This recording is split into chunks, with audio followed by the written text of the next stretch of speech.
When we first interviewed Joshua Macciello about his documentary, The Man You Don't Know, he promised to show America a side of Donald Trump that few had ever seen.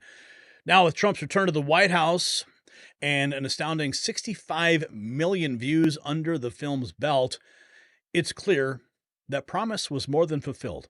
Tonight, we welcome back the man who dared to challenge Hollywood's narrative and may have helped reshape American political history in the process.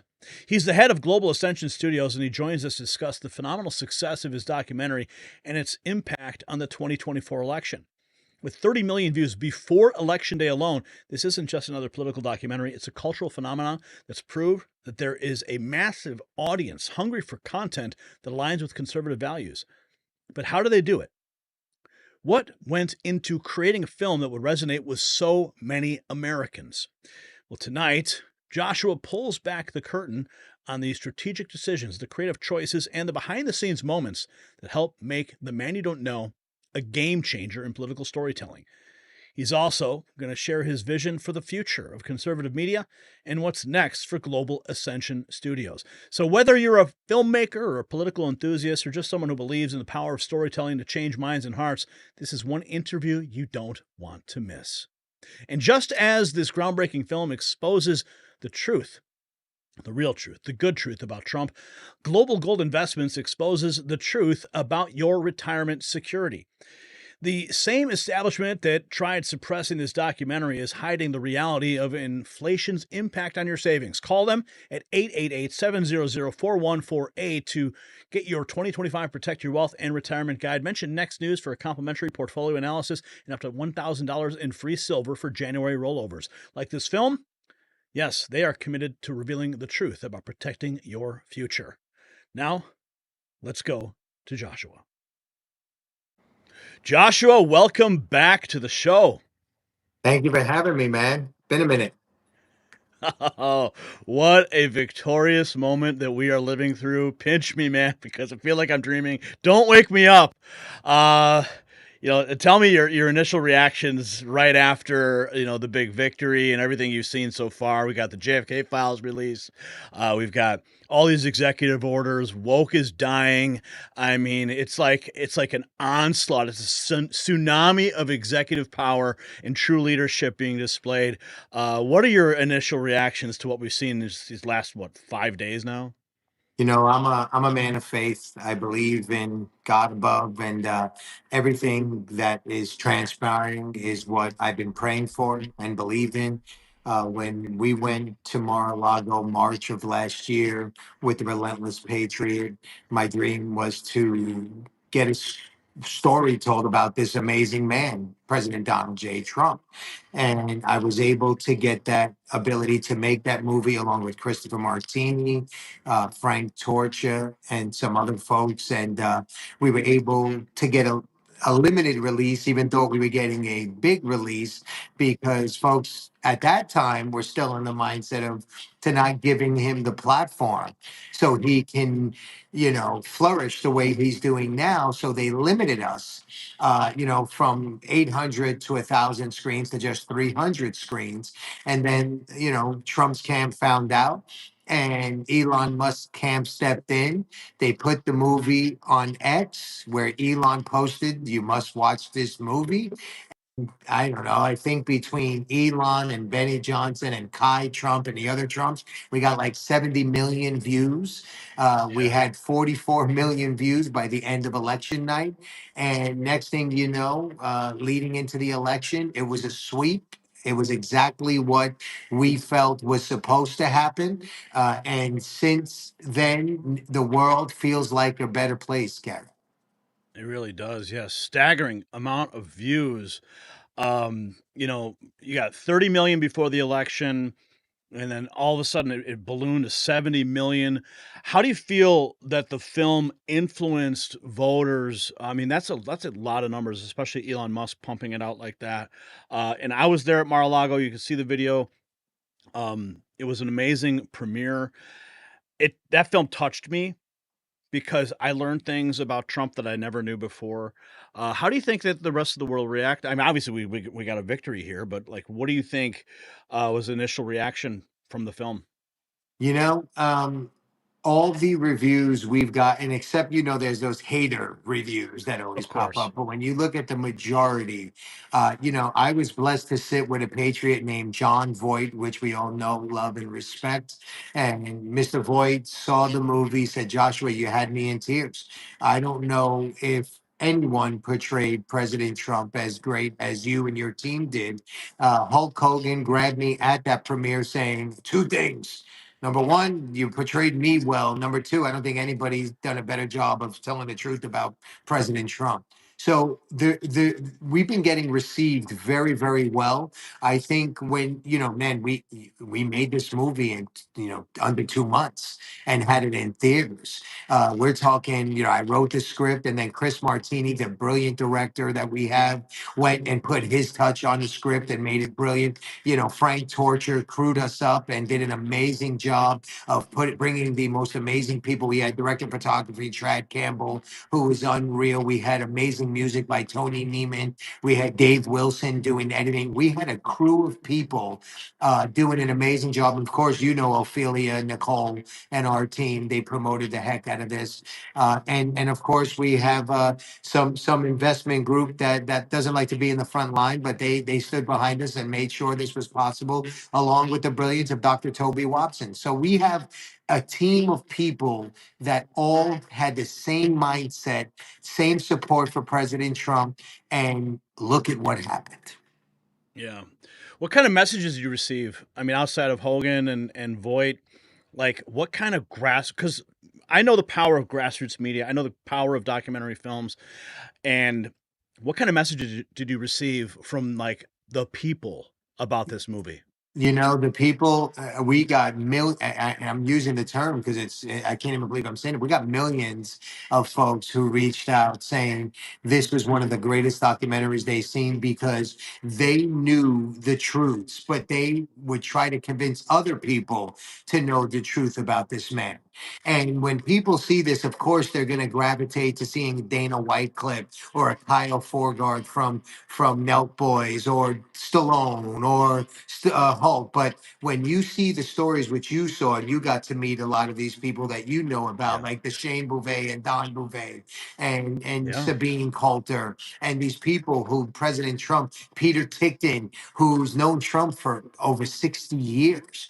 When you hear the stories, these people are like, man, we never knew this. We can't believe that all this stuff was hidden from us from the media. I said, well, it wasn't hidden. It was talked about before 2015. And, from 2015 on, it sort of got buried. Okay, I'm going to ask you something. It might be a little uncomfortable, but I have to ask you. You're going to have to pick a favorite here. All right. Which story was your favorite to present? That's so hard.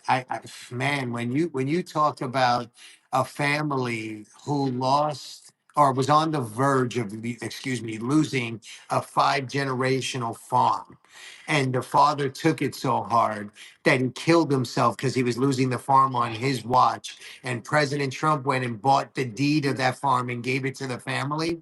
That's pretty significant. But then you're asking me to pick that up against a man who was given a rare cancer, terminal cancer, that didn't have the money to pay for it, and Trump went without him knowing and paid for the bills.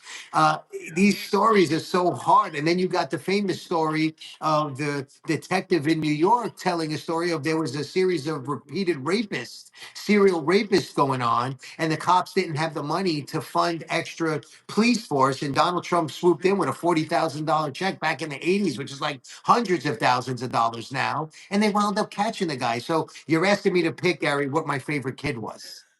Yeah, I know. I had to do it. I had to do it. Yeah, I thought that farm story was remarkable, and of course the Shane Bouvet story.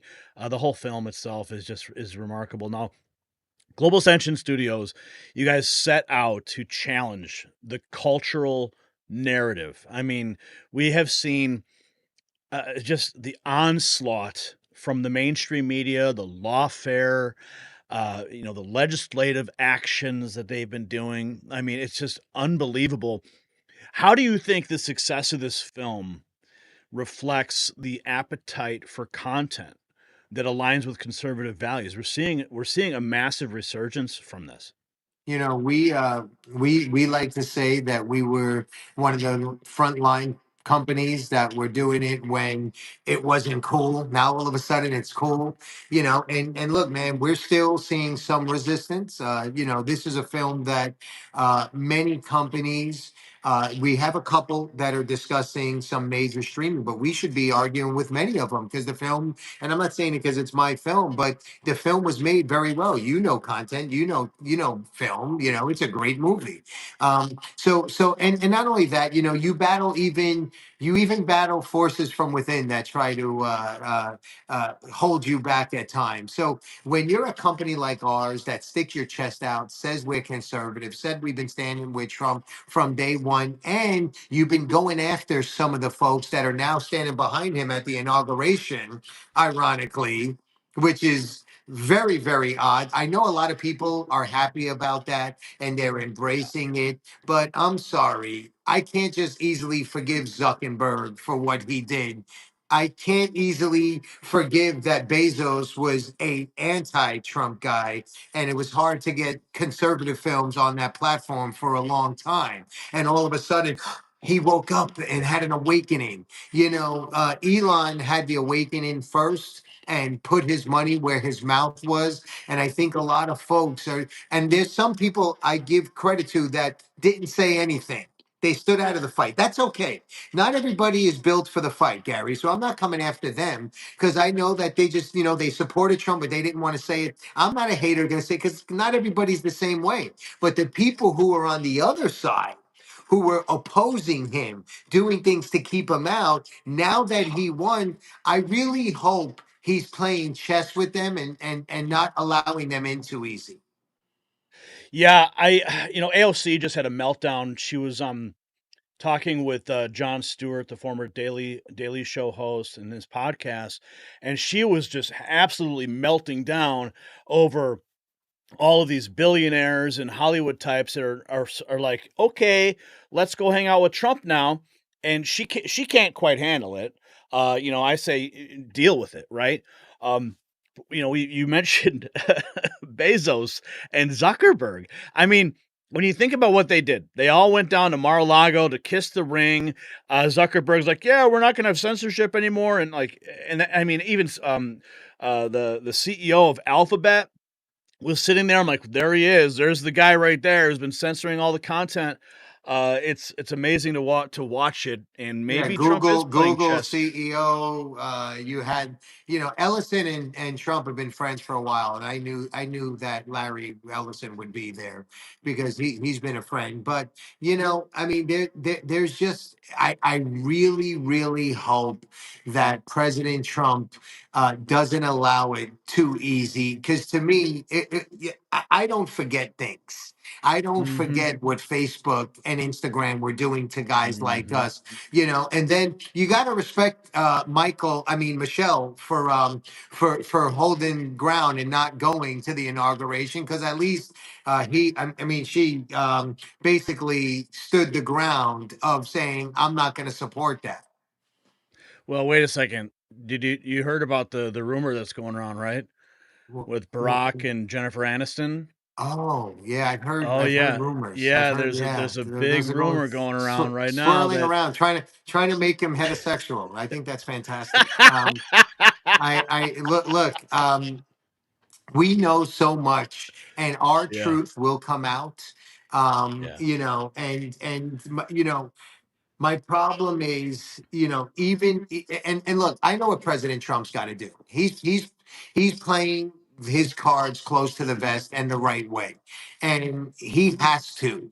But I'm hoping where his mentality is, he's not giving in. He's just playing the role. That's it. That's what my hope is with him. Now let's talk about the creative process, because creating a documentary that impacts an election, it's a monumental achievement. There's a lot of puzzle pieces that have to fit. Can you walk us through some of that creative and strategic decisions that went into ensuring the film reached such a wide and influential audience? Thank you. So when when you're a fan of the man and you see him getting just beaten down by all media every day, social, mainstream, you basically say, look, my want and desire is to put a project out that tells who this man really is. Hence the name, The Man You Don't Know. And I even went as deep as it was called Donald J. Trump, The Man You Don't Know. And then I said, you know what? If I'm trying to bring people from the other side, I got to take his name out of it because the deranged syndrome folks would have left just by the name. So I needed to try to hook some folks in. And how do you do it? Is you tell stories from regular folks who he impacted their lives. Amber Rose was not a Trump supporter. In fact, if you look at old social media posts, she used to come after him. So you put somebody like Amber Rose that tells, hey, this is what I was thinking, and this is what I learned. I educated myself.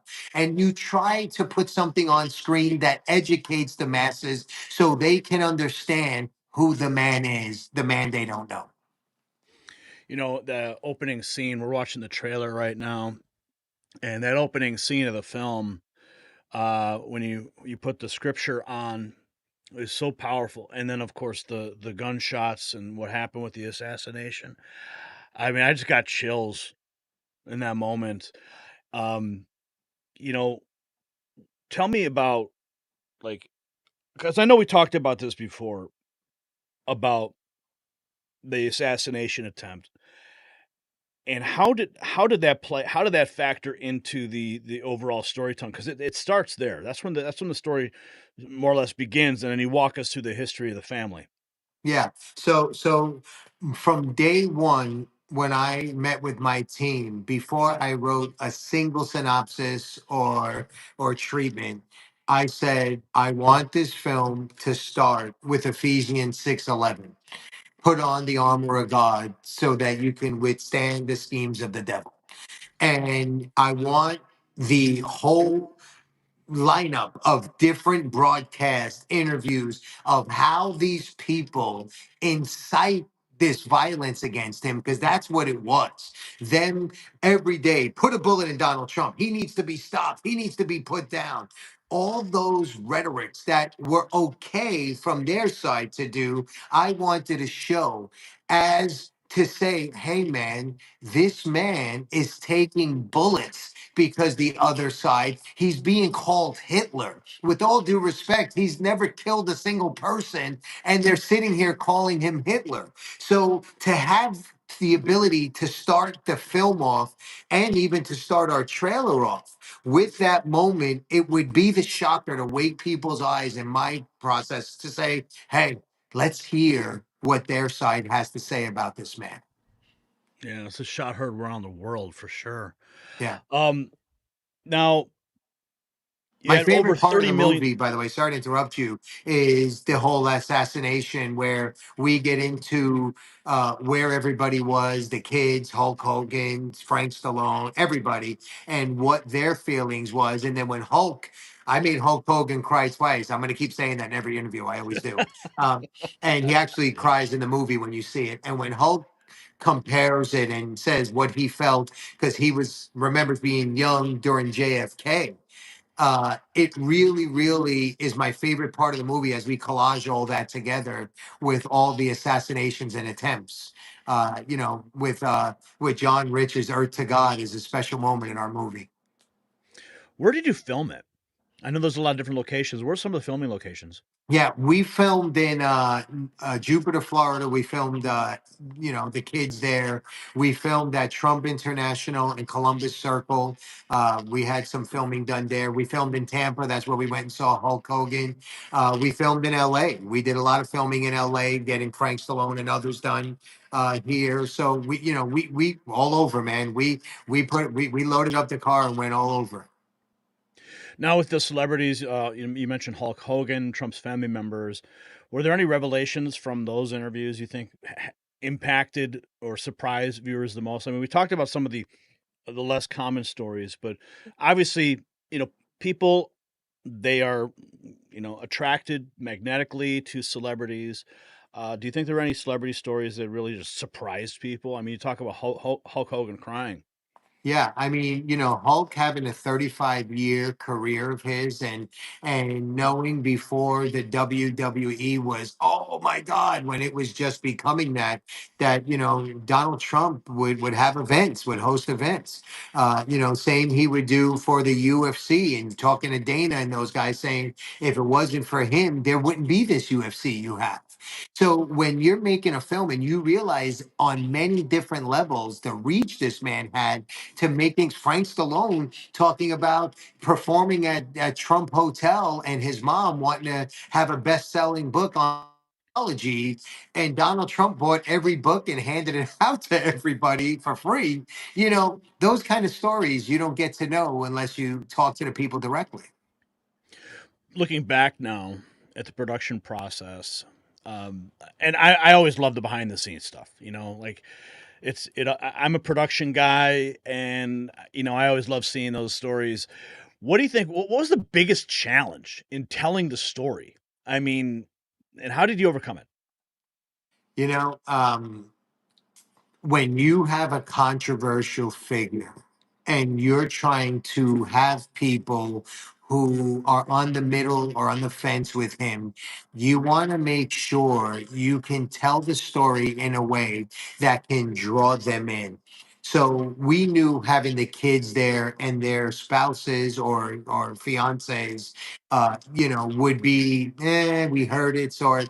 But we knew that Kai Trump really came off well, and when she came out finally and spoke at the convention. So we said, you know what, we need to have her in this movie because she gave him a sense of humanizing him in a way that the others couldn't do no matter what.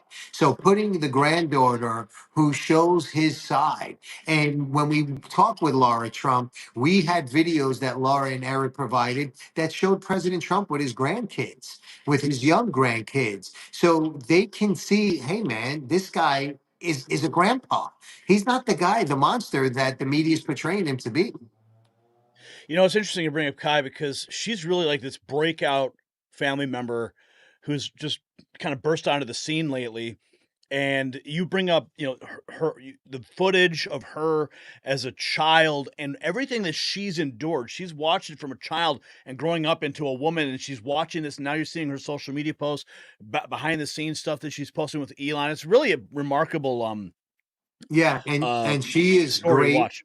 She is great, great, great at being a Trump and supporting the family. And that's the thing I wanted to touch on too. And I'm glad that we brought this up. They are a family. They're a tight Yeah. unit. They stick together no matter what's going on, no matter what's being said, no matter what transpired. They stick together as a unit. And Kai already has that Trumpness, if you will, that She that really she, does. she's part of that family. And watch out, because there's a giant called Baron that's coming too. Yeah, watching Baron grow up over all these years, like, he was just a little kid and now he towers over his father. It's these are family members to watch, and this is a dynasty that's gonna last for a long time. I hope and pray that it does. Did you hear that they've just introduced a constitutional amendment to allow Trump to run for a third term? I'm not surprised. I mean, Yeah. listen. The man went on Joe Rogan, I don't know, 8, 9 months ago, and said, look out, California, you guys are vulnerable. Some things can happen. I tried to tell the governor some things can Yeah. happen. And here we are sitting surrounded by fires with no water coming out of the fire hydrants, as he predicted. The man has his thumb. I mean, when you think about Saudi Arabia doing 600 billion to a trillion with us, and you think about China SoftBank doing between 200 and 400 billion. I mean, that's just two places, and we have trillions of dollars of business coming at the snap of a finger. We just blinked and it happened. That's the power of this man. And Oh yeah.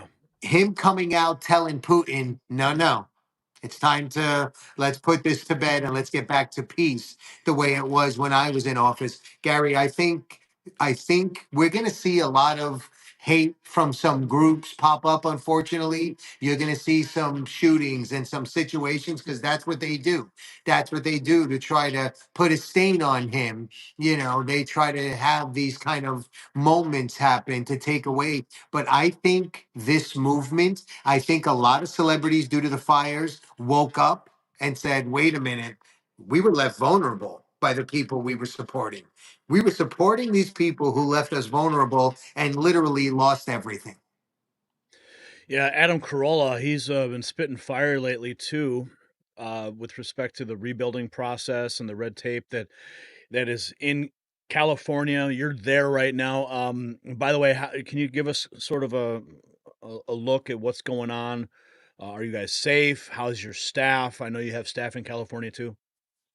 We had some, we're okay, wife, family, and I. We had some staff that had to be evacuated, and they don't have power or, anything going on right now. So technically, they can go home, but to nothing right now at this moment. Even though they're homestanding, it's just these winds with these fires, taking out transponders and just things like that. It's been horrific for a lot of people. Luckily, my staff do have a home to go back to, and my thoughts and prayers go out to the people who don't, who lost everything and don't know what they're going to do. We're doing the best we could. We've been a part of several different groups to give, to help, and be a force to show people you have a place to turn. Um, Speaking of leadership, you were talking about Saudi Arabia and Putin. Uh, did you see any of the stuff that came out of Davos? I mean, the leadership that Trump exuded. As I was watching that footage, I'm thinking to myself, there's no way in hell Joe Biden could have ever pulled anything like that off. He went up there and told those globalists who's the boss. What were your thoughts when you saw some of that footage come out? You know, why you're seeing everybody kiss the ring before that is because they knew that was coming. It was the moment. One of my favorite movies is Tombstone, and he says, "You tell him I'm coming, and hell's coming with me." And I think a lot of them realize what this man has been through, what he's been through in the court systems, what he's been through financially with them, what he's been through physically trying to take his life from him and his family, and to be standing victorious, not only Yeah. getting the electoral college votes but getting the popular vote. They realize we better wake up. Now, do I think all those characters? No. I think there's a lot of the deep state that is still, because they have no other choice except for their demonic ways, they have to oppose him. They have to. So they're going to fight as long as they can. But I really believe, Gary, with all my heart, God is have his hand on all of this, and good is beating evil. Amen. There's no question about that. There's no question, and I'm so I still it's like, oh man, covering all the news for the last 4.5 years, dealing with the lawfare, the attacks. The man has risen from the ashes of the greatest attack we've ever seen on a political candidate in American history. How do you think when we look back on this moment, like in 10, 20 years, like what do you think they're going to say? I know yesterday a lot of information was released. And from what I'm gathering on the JFK stuff, it's really clear how much of an inside job it was. So I think a lot more of information is going to get released. So when we reflect back 20 years from now, a lot of people who are still with us are going to be saying, holy cow, we should have listened. These It feels guys like were trying to tell us something. it feels like suddenly all these wrongs are being righted. I was just reflecting on the JFK file release with my wife and the implications that appear to have LBJ involved. Um, and then the cover up that occurred. And yesterday we played a clip with Tucker, and he was talking with Joe Rogan. And Tucker was reflecting upon how he spoke to someone who saw the documents that were unredacted at the time, and he broadcast about it. He did a story about it, and then he gets a phone call from Pompeo's lawyer. Pompeo's lawyer threatens him and says, "How dare you say these things? You can't talk about this." And Tucker's like, "What are you talking about? You are more concerned about me revealing who did something than the actual crime of murdering a president in cold blood in front of the world." And I think that it really encapsulates this this this evil that is really permeated. I mean, we can go back to the Federal Reserve and the IRS system, but the evil that is permeated in the cover up from the JFK all the way through where we are now, and the fact that the curtain is being pulled back is like, it's so refreshing because it feels like we get to have a new start in America, Joshua. Gary, my company consists of myself and hardworking people, but we have a lot of law enforcement, government law enforcement from the good guy side who umbrella under my company.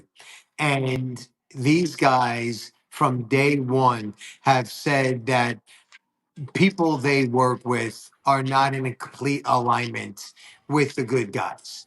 And you're going to see with the appointments of President Trump, with the appointments he's making and the people coming in, we are going to find out truths that my guys who are in my company and they're here. Look, man, I'm not going to drop names, but we have FBI guys and CIA guys and former generals and colonels. And there's people like that that are in my company who are keeping an eye on things.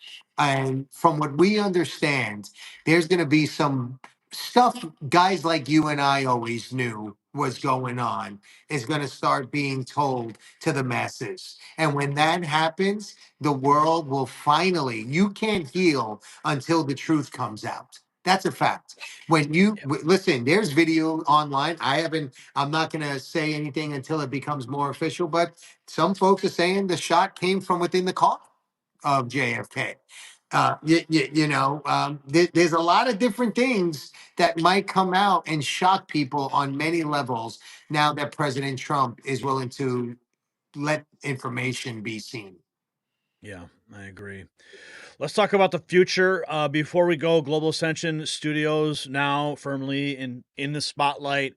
This film, 70 million views, clearly had a significant impact on electing this president.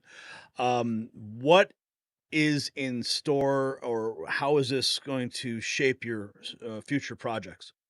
Yeah, everything we're doing moving forward is going to stay with the same mindset. It's going to be informative, it's going to be with heart, and it's going to have a uplifting ending to it. We're not touching demonic, low-hanging fruit horror stuff. Sorry, that's not the world's seen enough of that.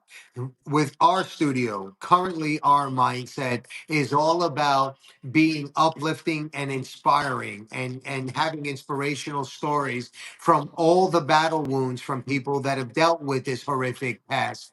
We want to tell stories. We will tell stories. We're finalizing things with a former famous mayor who's been through a lot. Oh, To doing yeah. stuff on that level, and telling that story because if that mayor was mayor of LA the way he was mayor in his big city when a tragedy happened, LA might have been in better condition. So we have stuff like that aligned. We have Academy Award winning writers that have contributed scripts to us that have a little faith in it, but it also shows the good versus evil with good prevailing. So stuff like that, Gary, is for Global Ascension Studios. All right. Any final thoughts before we go? Listen, I appreciate the hard work. I follow you. I see everything you do. Thank you for coming and supporting the premiere, supporting the company, supporting me. You're a dear friend, and blessings to you and your beautiful family. All right. Thank you for joining us, Joshua. Thank you, Gary.